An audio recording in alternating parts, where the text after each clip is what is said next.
Good evening mga kadiskartis. So, ayan guys, ato na siya ya plus star. Ang kuwang dakan ini siya, pag-wrap dakan gayod. So, as you can see, yaon ay ato mga available na bouquet para sa Valentine's Day. O yadi pasab ato mga iplastaray pa.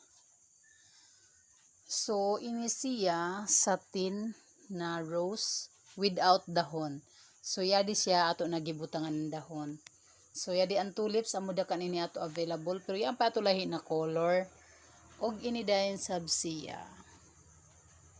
So, amo dito guys, kung mayo plano ko man Valentine's Day na maghatag ng bouquet para sa iyong mga loved ones, pwede da ka mo mupili or magtanaw da ka mo sa ako mga post. Thank you so much.